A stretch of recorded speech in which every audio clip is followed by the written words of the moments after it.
How many have you forgiven today? Chapter 25, Part 2. I guess you're right. Just was odd, is all. Anon looks down at the floor and thought, For being called a monster, she doesn't act like one. With that said, Anon walks off back towards his own dream door. He doesn't pause as he walks inside, leaving Luna to do her own thing. All Luna can do is stand there and reflect on what Anon has told her. She knows the whole monster thing is a sensitive subject for him, and is perhaps an angle Nightmare Moon is trying to use to manipulate him.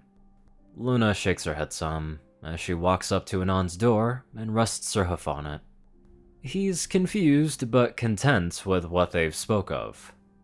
Usually Luna would be alright with letting Anon do something he believes is right, but this isn't something she's willing to accept. She knows it would only be a matter of time until Luna tried to hurt Anon, and she'd never forgive herself if she let that happen. Luna is just about to remove her hoof until she feels something resonating off of his door. A trace of magic that wasn't there before. Luna looks confused for a second until she recognizes the magic on his door. It's not as elegant as her own, but instead more forceful. Without a doubt, this was a cleansing spell to remove a nightmare. This was not cast by her hoof, and it makes no sense that Anon would clear his own nightmare from outside of his own realm. Luna hesitantly looks over to Nightmare Moon's door. There is no other pony allowed into this Hall of Dreams, and Luna would suspect no other pony than Nightmare Moon to have stepped hoof here. But that isn't what disturbs Luna. What disturbs her is the fact that Nightmare Moon, for reasons unknown, helped Anon with a nightmare of her own volition. This complicates things, Luna whispers as she turns away and walks back to her throne room. She has a lot to think about, but the sun will rise soon, and with that, a new day will begin. Celestia feels that internal clock of hers go off as she starts casting her spell to raise the sun. She lets out a small yawn as the start of another day is before her. However, there's something different this time around. She smiles a bit as she opens her eyes to see Anon between her and Luna. His back is pressed firmly to Celestia's chest, as Luna is pressed against his. Celestia rests her muzzle gently on the back of Anon's head as she takes in his scent. Her eyes fall closed as she allows it to fill her lungs. His natural musk is calming for her. Knowing that he's here, in her hooves, is enough to ease her worries. Though, as she opens her eyes, does she feel a small twinge in her heart. A blush grows on her face as her mind starts to wander. She would want nothing more than to tell Anon how much she loves him as he wakes. But it's still too early for her to make that move. She wants the moment to be perfect. Celestia then looks over to her sister. It's one thing to convince Anon into a relationship, but Celestia worries far more for her sister. She has no idea how Anon would react to the idea of a herd, but if she can convince him, Celestia is fine with sharing. In a weird way, it actually makes her feel better, knowing that not only herself, but also her sister can be happy too. Though, this is all assuming that Anon even wants to go that far in their friendship. For all she knows, he'll turn them down, just like that Lyra pony. Or maybe he's more interested in Luna. There's too many things about this that terrify Celestia in a way she's never been before. It's truly the discovery of the unknown for her, and she knows that Anon is highly volatile. Still, even with all of her worries, she wants no other than him. She is brought from her thought as she notices Anon start to move slightly. Good morning. Celestia whispers into his ear. Morning. He replies in a grumbly voice. Is it morning already? Luna asks. Yes, it is. Celestia states. Time to get breakfast. 5 more minutes. Luna states as she buries her head into her pillow. Well, I guess Anon and I will be bathing without you. Celestia notices Luna's ears perk up towards her. Another bath? Anon says, still in bed. We took one last night. And it's the start of a new day. Celestia replies. Come now. We won't be long and the warm water will help you wake up. Anon yawns. He's not gonna get out of this. Whatever. He lugs himself out of bed and walks over to the bathroom door that leads to the bathhouse, then walks inside before any of the sisters get out of bed. If he's gonna take a bath, he's getting in before they do. Celestia watches Anon enter into the bathhouse and looks down to her sister.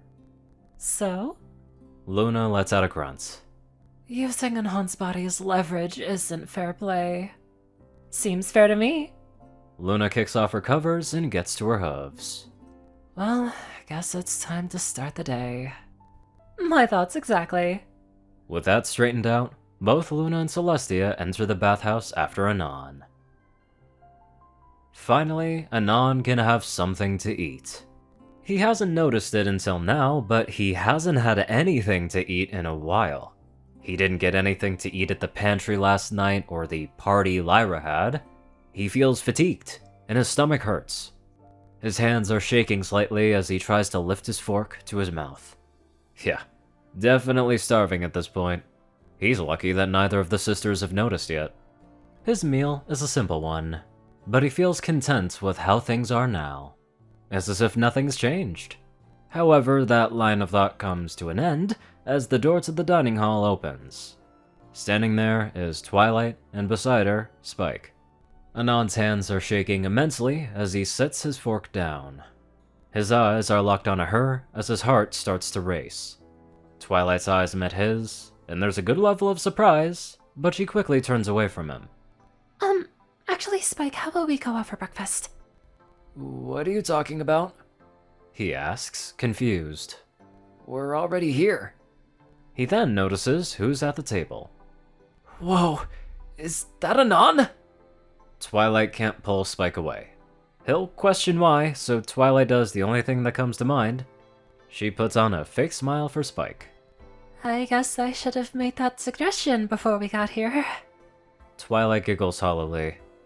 It would be rude to leave now that every pony knows we're here. Both sisters are looking at Twilight. They forgot she was even here, seeing as being close to Anon has clouded some of their thoughts. Now their gaze moves over to Anon as he keeps his sights on Twilight. Anon can't look away from Twilight in this moment.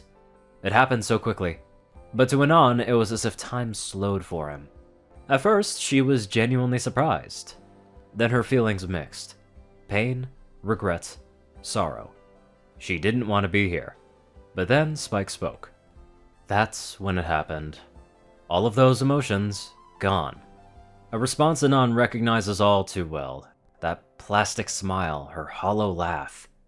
Even the way she holds herself is reminiscent to a marionette doll, as if she's being strung along by an unseen force. To anyone else, she'd look normal. But to Anon, he can see far more, and it's disturbing.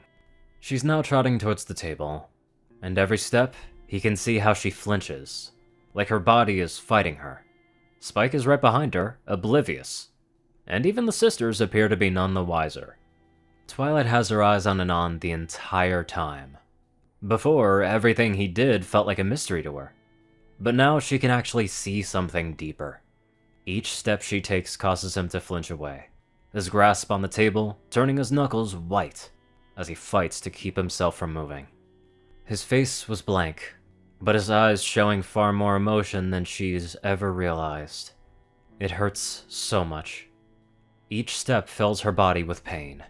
She would cry in agony if it weren't for Spike standing beside her. This is the closest she's been to Anon since what happened in Ponyville, and it's unbearable. This again reminds Twilight what Anon must have felt like during his time in Ponyville. In a weird way, feeling this pain makes Twilight feel better. She takes her seat at the farthest end of the table, away from Anon. The entire room is filled with silence, not a single word being said. Celestia can see that Anon is fighting to stay in his seat, and his gaze hasn't once turned away from Twilight's. She decides to try and keep everything civil. Good morning, Twilight. Spike. Morning. Spike says with glee. Good morning, Princess. Twilight speaks calmly, but decides to not look Anon's way. Luna rests her wing around Anon in an attempt to calm him. It doesn't help. He's completely focused on Twilight right now. Spike continues to look oblivious to everything that's going on as he turns to a waiter. I'll have a bowl of amethyst, please. Just some oats for me. Twilight adds. Twilight notices the look Luna is giving her. It's enough to run a shiver up her spine. Was this another aspect Anon dealt with? When the entire town thought he was doing awful things? Twilight winces on the inside.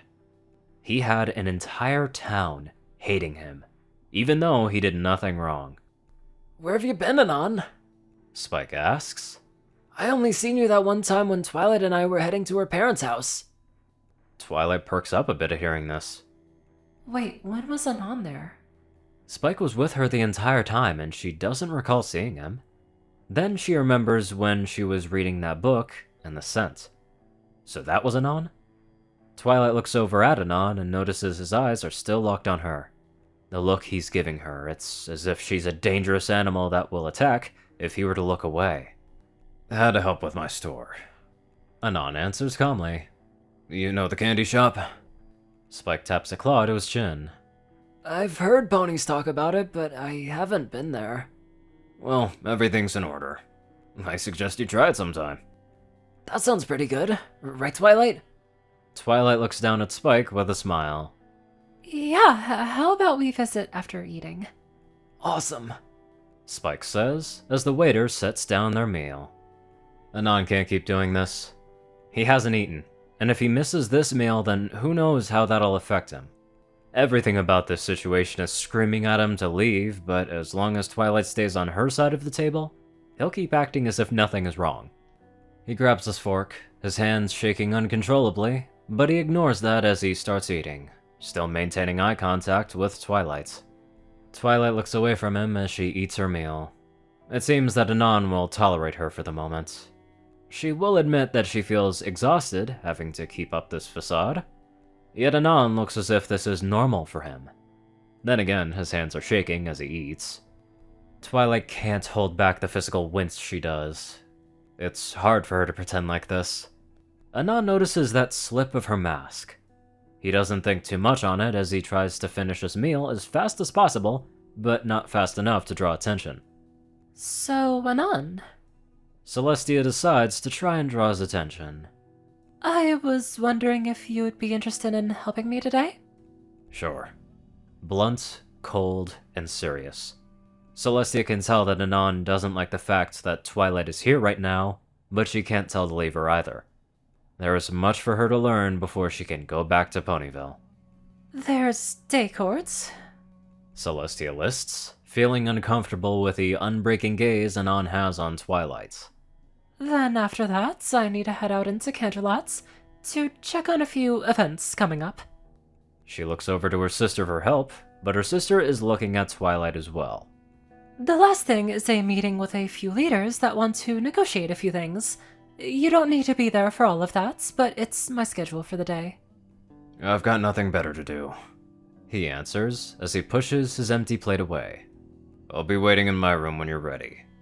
He doesn't say anything else as he gets up from his seat, gives Twilight a wide berth as he walks around, and leaves the dining hall. Once again, everyone falls silent. You seem pretty busy. Twilight remarks. I guess there's no training for me today? Celestia lets out a sigh. Yes, for now you'll spend some time studying with Spike. Perhaps I can be of assistance. Luna comes in. I have no plans, and if you're taking Anon with you, then I might as well fill my time with something. Celestia can tell that her sister doesn't like Twilight. That much is clear, but she also has no reason to deny her request either. It's true that until the meeting, Luna won't have much to do. I guess that's fine. Celestia clears her throat. My sister will be helping you today. Twilight shrinks some in her seat. Okay.